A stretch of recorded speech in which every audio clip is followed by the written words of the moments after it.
Père Bernard Devers, il y a une personne dont vous ne parlez pas très souvent, mais qui a eu une grande importance dans votre vie, c'est votre père.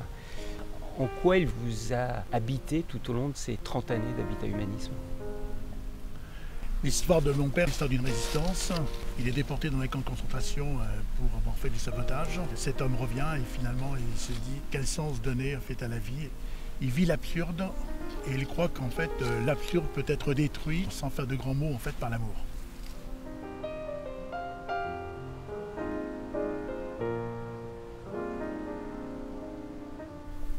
On dit souvent qu'Habitat Humanisme a été fondé par le père Devers, mais qu'il a été aussi fondé par une femme, dans une situation dramatique que vous avez vécue avant de fonder Habitat Humanisme. Pouvez-nous raconter cet événement dramatique? Oui, ça part d'un drame, parce qu'en fait toutes les histoires elles partent aussi de rencontres. Cette rencontre elle est difficile. Une femme qui habite un immeuble qui va être démoli, une femme issue du quart-monde, elle est seule. Moi je lui cherche un logement. Elle fait une tentative de suicide. Je vais à l'hôpital et elle me dit ah oui, mais vous, avec votre argent, vous pouvez déplacer les gens. Elle me fait comprendre qu'en fait, pour elle, ce qui importe, c'est pas la qualité de son logement. Bien sûr qu'il est vétuste. Mais ce qui est important, en fait, c'est les relations. Elle a encore quelques relations dans ce quartier et le logement que je lui proposais, finalement, la met ailleurs. On peut dire que cette femme est à l'origine d'Habitat Humanisme? En tout cas, c'est une femme qui a précipité un peu le mouvement et qui m'a conduit à dire allez, il faut passer en fait une approche économique. Il faut la garder cette approche économique, mais il faut qu'elle soit davantage traversée par une dimension sociale.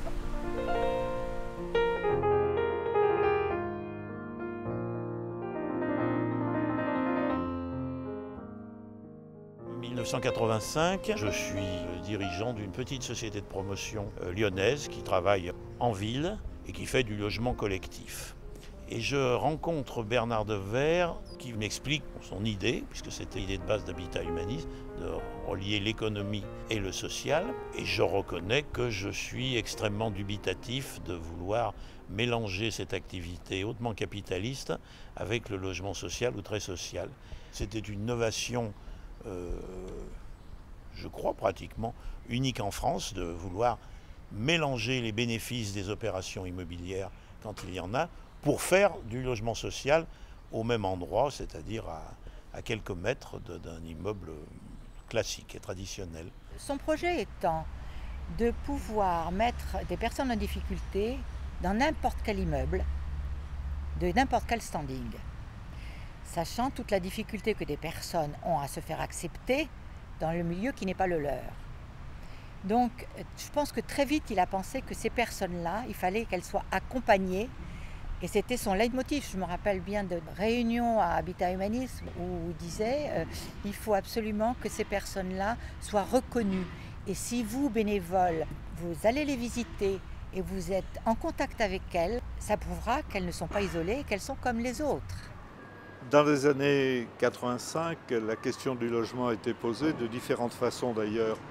Elle était posée dans les centres d'agglomération, où se posaient les questions de rénovation d'un bâti ancien, insalubre, abritant une population très sociale et qui n'avait pas d'autre issue qu'une solution centre-ville pour véritablement s'intégrer dans la société de l'époque. C'est dans ce contexte qu'a émergé le projet de la SCI 1515, l'opération Marignan, un projet de réhabilitation d'un immeuble situé dans un quartier ancien, en centre-ville. C'est là une des dimensions innovantes du projet que de concilier le social et l'économique.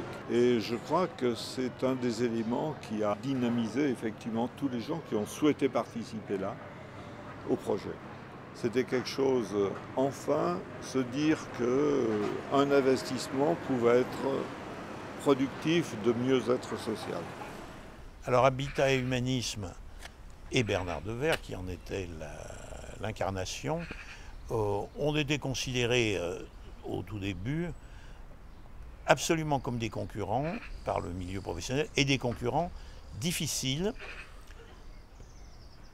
et ayant souvent l'oreille favorable de municipalités dans certains cas, y compris l'oreille favorable et puis la décision finale de la part des propriétaires en faveur d'Habitat Humanisme.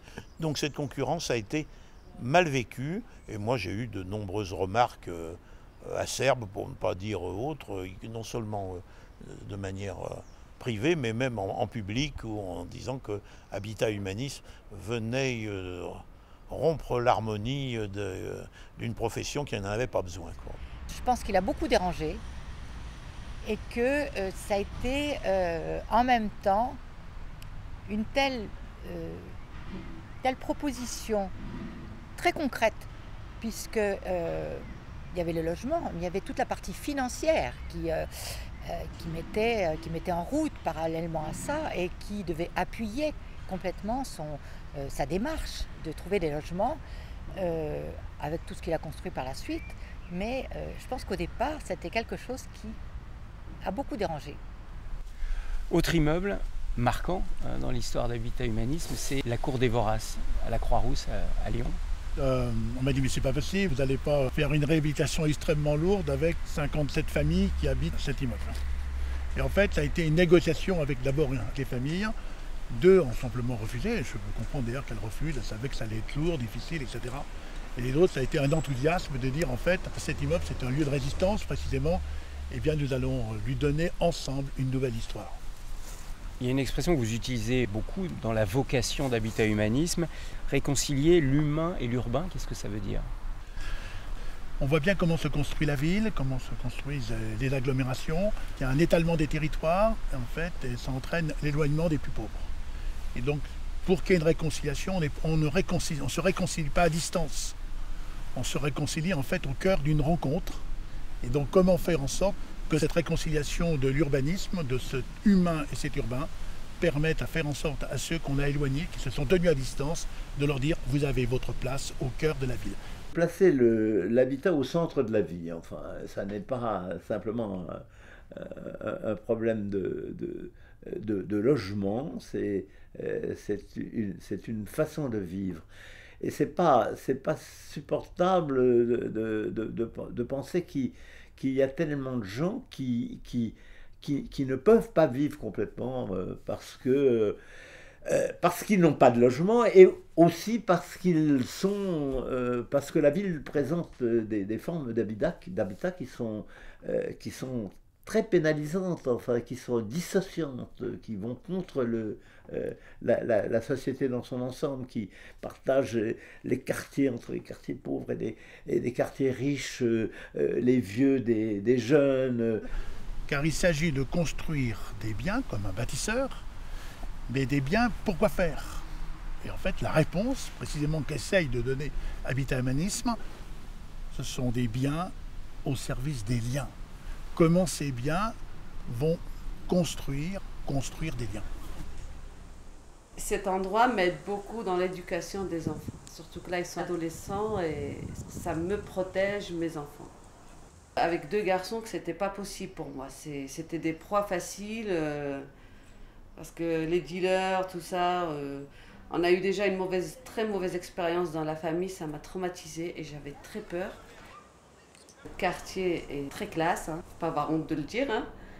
Et puis les quartiers très classe, ça ne traîne pas, il n'y a pas beaucoup de danger. Bon, il faut mesurer les risques comme de partout, mais ils n'ont pas où traîner. Et puis ils ont 2 bons copains, ils ont fini par se faire accepter par tout le monde ici, parce qu'au début c'était un peu dur. Donc toi t'es l'aîné ou le deuxième? Je suis l'aîné. L'aîné, d'accord. C'est toi qui fais beaucoup de foot? Oui. Là je dois y aller. Où ça alors? À côté, au Stade des Lièvres. Oh, d'accord. C'est le club de Caluire, quoi. Sporting Club de Caluire. Exactement.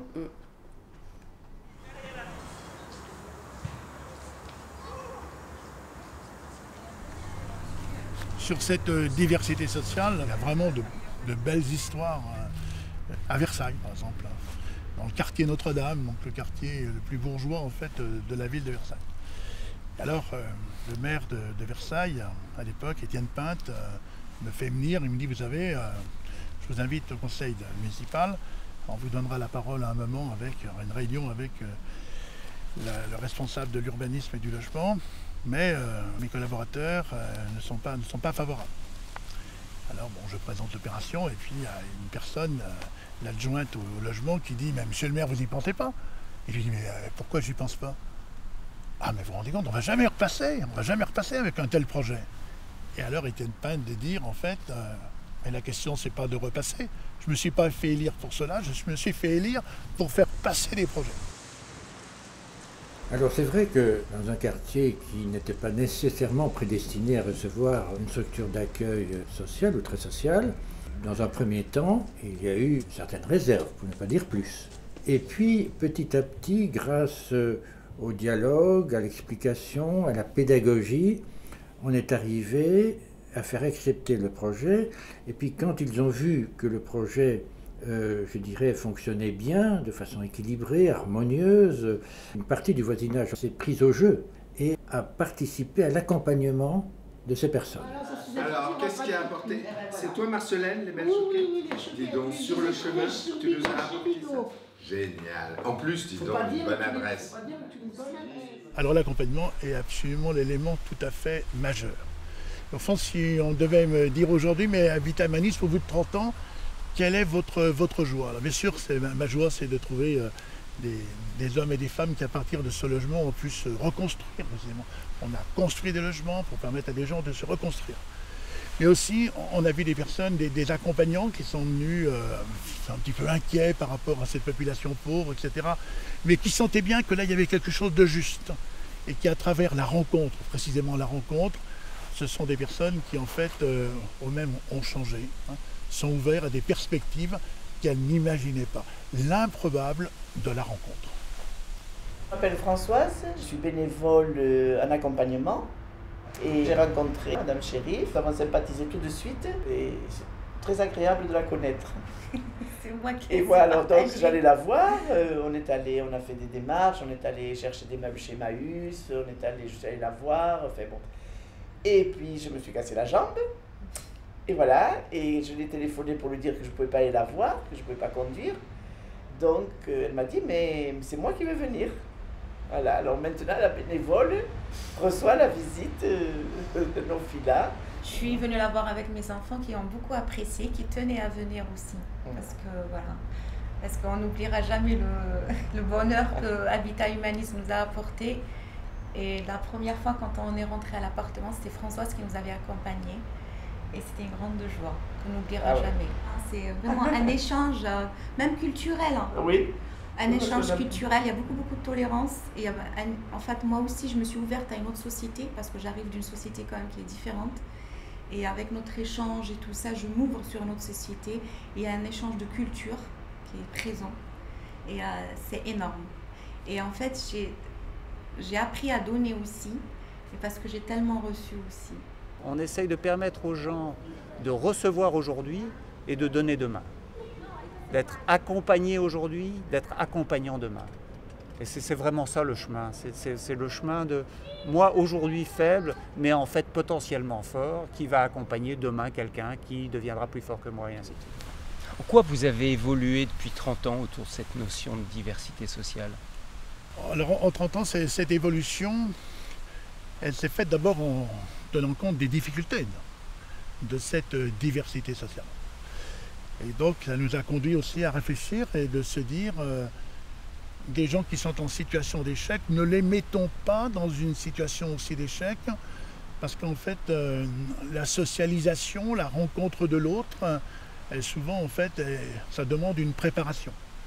Et donc ça nous a conduit à préparer un type d'habitat qu'on a appelé des maisons relais, ce sont des pensions de famille, à partir desquelles la personne va voir se reconstruire, trouver une responsabilité. Je m'appelle Christian, je suis résident depuis 3 ans. On a aménagé un peu le terrain petit à petit. Quand il fait beau temps, on arrose le soir, un peu le matin. Et puis on attend que ça s'émerveille, que les fruits soient à nous, et puis qu'on puisse les déguster avec amour.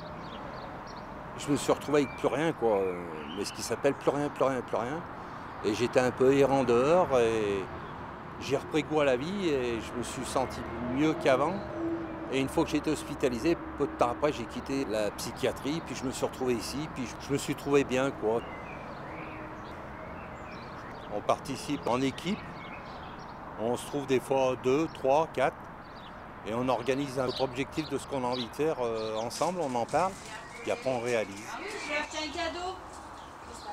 Une chemise.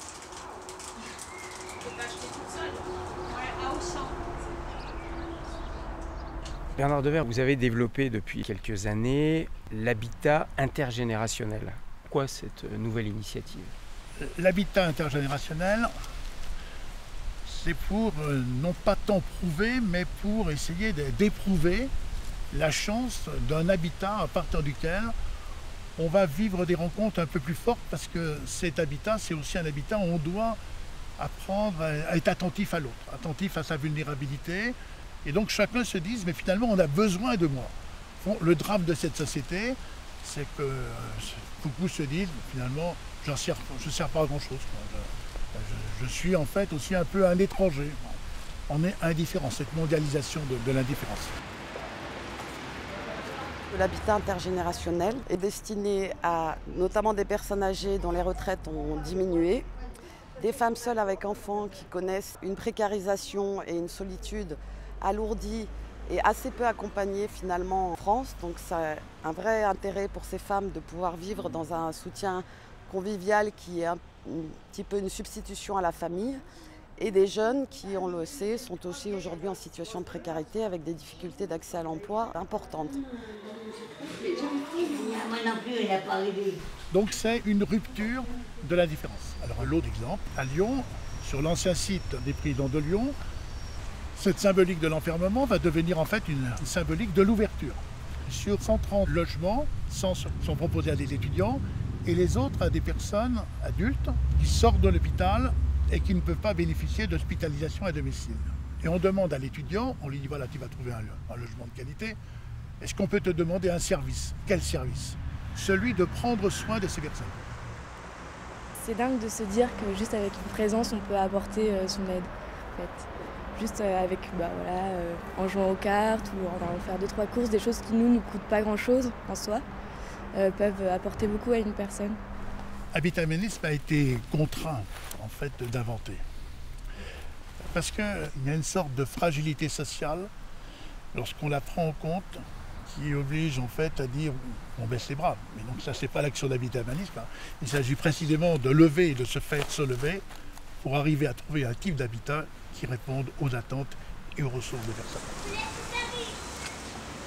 Le projet qui s'appelle Passerelle parce que c'est destiné à être une passerelle entre le monde sans hébergement vers un logement complètement autonome pour des personnes qui sont en difficulté, donc ils n'avaient pas de solution de logement. Donc on a saisi une opportunité de ces bungalows qui remontaient de Marseille d'une exposition pour en faire des logements temporaires dans notre site Habitat Humanisme à Lyon, destiné à accueillir, donc à loger des personnes qui n'avaient pas de solution pendant une durée temporaire pour leur permettre de rechercher dans des conditions sereines un logement définitif. Bonjour Monsieur Nicolas. Monsieur et Madame Nicolas étaient logés dans un lieu d'accueil d'urgence à Kléber et ils ont fait une demande d'hébergement à la maison de la veille sociale et qui les a orientés sur ce logement, notamment parce que leur fille avait un fauteuil et qu'il fallait un logement spécial. Oui, c'est ça. On les a voulu le plus facile d'accès pour les personnes, donc tout y est collectif, le chauffage est collectif, l'eau froide, l'eau chaude. Ils ont qu'à leur charge, en plus de leur participation au loyer, leur électricité. Ça avait été conçu pour que ce soit en énergie passive, c'est-à-dire censé être un bâtiment particulièrement écologique. Dans la vocation d'Habitat Humanisme, il y a donc réconcilier l'humain et l'urbain, et il y a réconcilier l'économique et le social. Alors qu'est-ce que ça veut dire, réconcilier l'économique et le social? Quand on a commencé Habitat Humanisme, on m'a dit mais vous mélangez tout, vous mélangez de l'économie avec le social précisément, vous mélangez. Hein. Faites donc de la bonne économie et puis en fait nous on fera du social. Hein. Enfin, demandez-nous des dons, etc. On dit mais voyez bien que ça ne marche pas, on ne va pas construire des immeubles à partir de dons. Par contre, est-ce qu'il y a une économie humanisée qui a la trace du don? Eh bien c'est précisément ce que nous faisons depuis 30 ans au sein d'Habitat Humanisme. Une économie à partir de laquelle il y a la trace de cette attention à l'autre, de cette attention à la vulnérabilité. Il n'y aura pas d'économie de la solidarité si on est simplement sur un diktat du financier. Et au fond, on voit d'ailleurs en fait, même les entreprises classiques qui ne se situent pas dans une approche d'entreprise solidaire, elles souffrent finalement de deux contraintes, de deux oukases de l'économie. C'est sa financiarisation, c'est sa financiarisation. le nombre de dirigeants, le nombre de cadres qui disent mais en fait on nous demande des rentabilités extrêmement fortes et donc ça entraîne en fait une autre contrainte, le court-termisme. Alors qu'en fait l'économie, si on veut une économie humanisée, il faut que ça soit une économie sur du long terme. Et donc pour arriver sur ce long terme, il fallait absolument en fait développer une épargne nous permettant de nous inscrire précisément dans une situation à partir de laquelle on s'éloignait de ces deux contraintes. La rencontre avec Père de Verre, il faut remonter à presque 13 ans en arrière. J'ai été invité à une assemblée générale à Lille. Une personne a pris la parole pendant une quinzaine de minutes dans un grand silence avec quelque chose qui passait au-dessus de nous.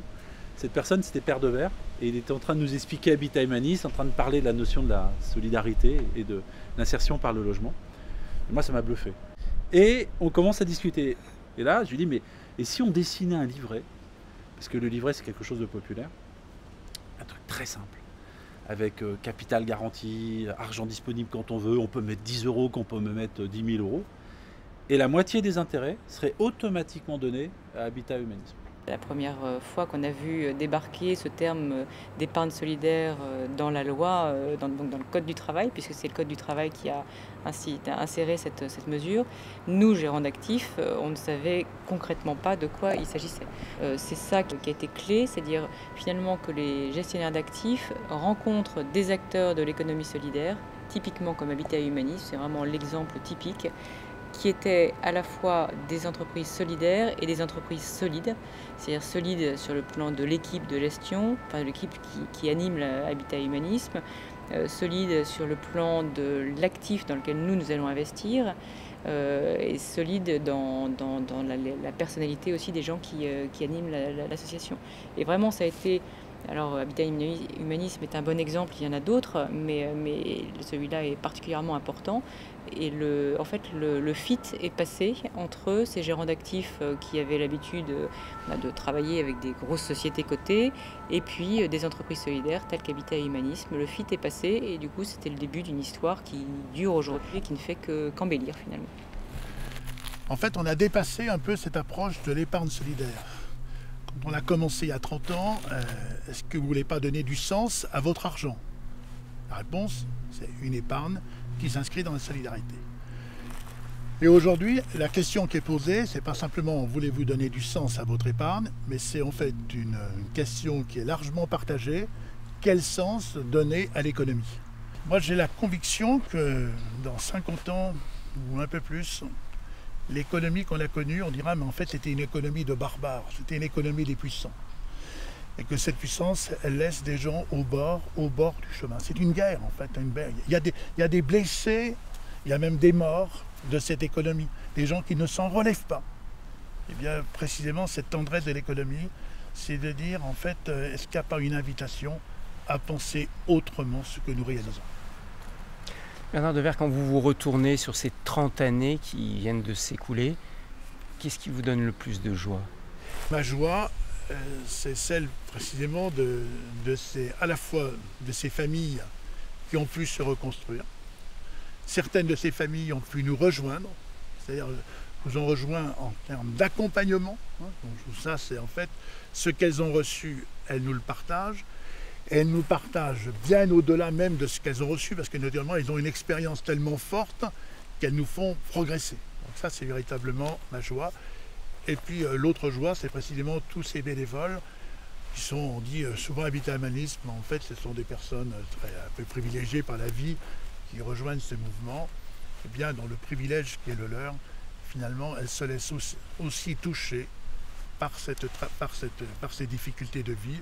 Et c'est aussi une autre façon de penser leur vie. Moi, ça me réjouit de voir Habitat Humanisme comme ça maintenant, qui a essaimé, qui dans toutes les villes a des créations, qui dans toutes les villes a des bénévoles, ou dans beaucoup de villes a des bénévoles qui ont cette vraie attention particulière pour les personnes en difficulté.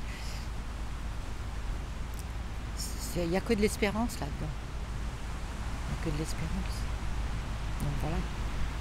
Le mot de fragilité est très important chez vous. Qu'est-ce qu'il contient?